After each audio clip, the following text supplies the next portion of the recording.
Hello friend, आज के इस वीडियो में आप सभी लोगों को हेनरी का नियम बताने वाले हैं।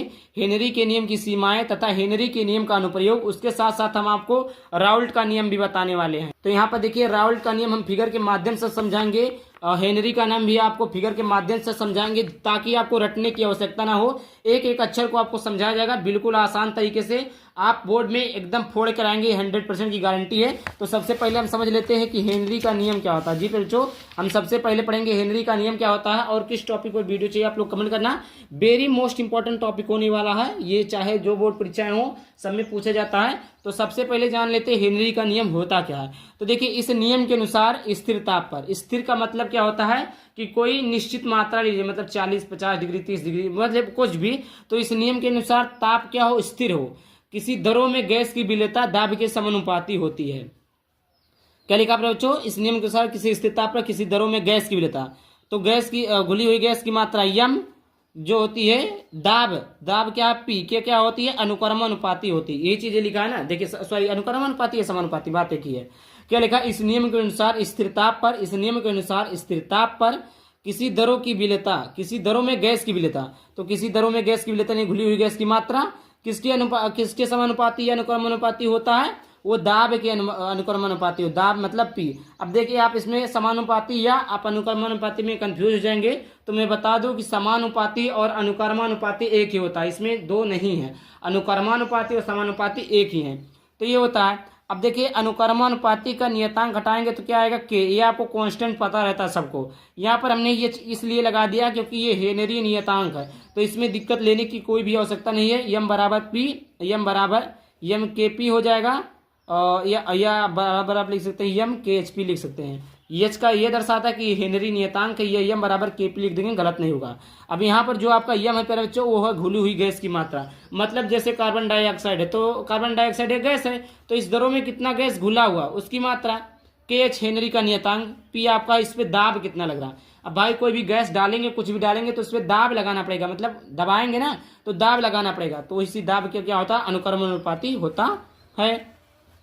देखिए, समझते हैं हेनरी के नियम की सीमाएं। जी फिर बच्चों, हेनरी के नियम की सीमाएं क्या होती है। तो देखिए, हेनरी के नियम की सीमाएं, पहला आपका है, यह तनु विलयन पर लागू होता है। किस विलयन पर लागू होता है प्यारे बच्चों, तनु विलयन पर लागू होता है।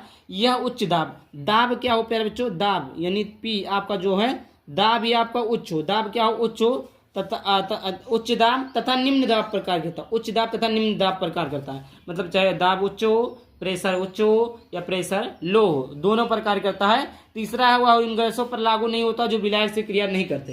कहने का मतलब ये प्यारे बच्चों, जैसे पानी में कुछ गैसें ऐसी होती है जिसे घोला नहीं जा सकता, जैसे कार्बन डाइऑक्साइड कहते हैं यह अघुलनशील है। तो हाँ, ये बहुत कम मात्रा में घुलनशील है, मतलब पानी में ज्यादा घुल नहीं सकता है, ये समझ में आ गया।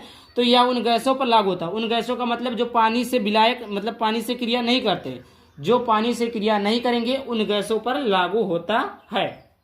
इतनी बात आपको समझ में आ गई।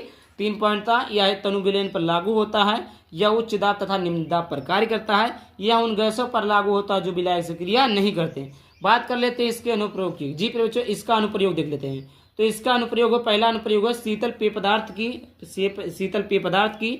दूसरा आपका गोताखोर द्वारा। तीसरा आपका फेफड़ों की क्रिया विधि द्वारा। पर बच्चों देखिए, सीमाएं तो नहीं पूछा जाता, लेकिन ऐसे पूछ लेगा कि हेनरी के नियम तथा उनके दो अनुप्रयोग लिखिए। ये आपका 2 नंबर में दे देगा। कितने नंबर में दे देगा, 2 नंबर में दे देगा, जो कि वेरी मोस्ट इंपॉर्टेंट है। ऐसे पूछ लेगा। सीमाएं तो उतना इंपॉर्टेंट नहीं है, बट आपको सीमाएं भी पूछ लेना, जान लेना आवश्यक है, क्योंकि दे भी सकता है, कोई पता नहीं है। बट अक्सर ऐसे देता है कि हेनरी की नियम क्या है तथा उनकी सीमा, उनकी 2 अनुप्रयोग लिखिए। या ऐसे पूछ लेता है हेनरी का नियम क्या है, उनकी 2 सीमाएं लिखिए, इस प्रकार पूछ लेगा। तो आई होप सब कुछ हमने बता दिया, सीमाएं, अनुप्रयोग और हेनरी का नियम भी बता दिया, तो आप लोग जरूर पढ़ लेना। चलिए आगे बात करते हैं। तो ये देखिए आपका राउल्ट का नियम क्या है बच्चों, राउल्ट का नियम। राउल्ट का नियम क्या होता है, वेरी इंपॉर्टेंट है। तो देखिए, राउल्ट का नियम, इसी में पहले आप इसको देख लिए, फिर मैं समझा देता हूँ। इस नियम के अनुसार किसी विलायक में, अब विलायक क्या होता है, जिसमें विलय और क्या होता है, जिसमें विलय विलायक मिला हो। विलयन क्या होता है, विलयन क्या होता है, जिसमें विलय और विलायक मिले हों। तो विलायक क्या होता है, जिसमें अधिक मात्रा हो। विलय क्या होता है, जो कम मात्रा में हो। तो विलायक क्या होता है, जो अधिक मात्रा, पानी में अधिक मात्रा में, उसे विलायक कहते हैं। तो इस नियम के अनुसार किसी विलायक में, इस नियम के अनुसार किसी विलायक में कोई अवाष्पशील विद्युत अपघट्य पदार्थ, ये क्या विद्युत, जैसे हमने ले लिया सोडियम क्लोराइड ले लिया, कुछ भी ले लिया जो विद्युत अनवघट्ट पदार्थ है। तो इस नियम के अनुसार किसी विलायक में अवाष्पशील विद्युत अनवघट्ट पदार्थ घोलने का मतलब मिलाने पर वाष्प दाब, इसके वाष्प दाब में होने वाले आपेक्षिक अवनमन को हम क्या कहते हैं बच्चों? आपेक्षिक अवनमन जो होता है विलेय के मोल प्रभाज या मोल अंश के बराबर होता है। यही हमारा जो राउल्ट का नियम है। फिर से एक बार देख लीजिए कि इस नियम के अनुसार, ऐसे देखिए मैं कहाँ बता रहा हूँ। इस नियम के अनुसार किसी विलायक में अवाष्पशील विद्युत अनवघट्ट पदार्थ मिलाने पर उसके वाष्प दाब में होने वाले आपेक्षिक अवनमन विलेय के मोल प्रभाज, विलेय के मोल प्रभाज या मोल अंश के क्या होता है? बराबर होता है। अब देखिए वाष्प दाब में आपेक्षिक अवनमन जो होता है P naught minus P S upon P naught होता है। विलेय के मोल प्रभाज क्या होता है? Small N upon small N plus capital N. ये आपका विलेय के मोलों की संख्या अपान विलायक की कुल मोलों की संख्या। तनु विलयन के लिए जो होता है फिर बच्चों, तनु विलयन के लिए अगर कर दें तो स्मॉल एन कैपिटल एन बराबर होता है स्मॉल एन होता है। तो इतना समझ आ गया तनु विलयन के लिए होता है। अब प्यारा बच्चों में बता दो पी नॉट जो होता है फिर बच्चों वो शुद्ध विलायक का वाष्प दाब होता है, और पी एस जो होता है फिर बच्चों वो विलयन का वाष्प दाब होता है, और पी नॉट जो होता है वाष्प दाब में अवनमन होता है। इन तीनों चीजों को याद रखिएगा। पी नॉट क्या होता है? शुद्ध विलायक का वाष्प दाब होता है। पी एस क्या होता है? विलयन का वाष्प दाब होता है। और पी नॉट क्या होता है? वाष्प दाब में अवनमन होता है। Sorry, P naught minus P S अगर पूरे की बात की जाए तो वाष्प दाब में अवनमन होता है। पी नॉट जो होता है वो आपका शुद्ध विलायक का वाष्प दाब होता है। विलेय के मोलों की संख्या अपान विलायक के कुल मोलों की संख्या। तनु विलयन के लिए आपका small N plus capital N बराबर कैपिटल एन होता है। यहाँ पर ये चीजें हैं। और स्मॉल एन बराबर होता है विलेय का भार बटे विलेय का अणु भार, विलायक का भार बराबर होता है विलायक का भार बटे विलायक का अणु भार। ये चीजें हो गया।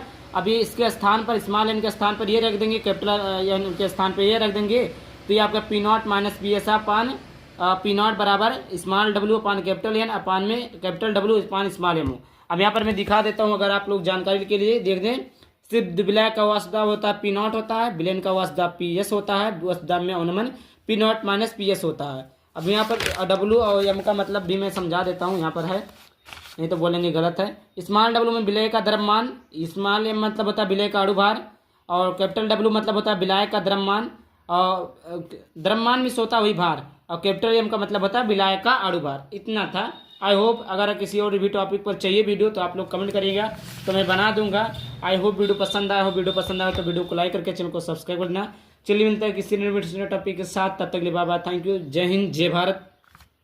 ये आपका इतना याद रखिए बच्चों कि सबसे ज़्यादा मोस्ट इंपॉर्टेंट टॉपिक है, हर साल की परीक्षाओं में पूछा जाता है, तो रट के जाइएगा, तैयार करके जाइएगा कभी भी। और अगर किसी भी टॉपिक चाहिए तो कमेंट बॉक्स में जरूर बताना। जय हिंद।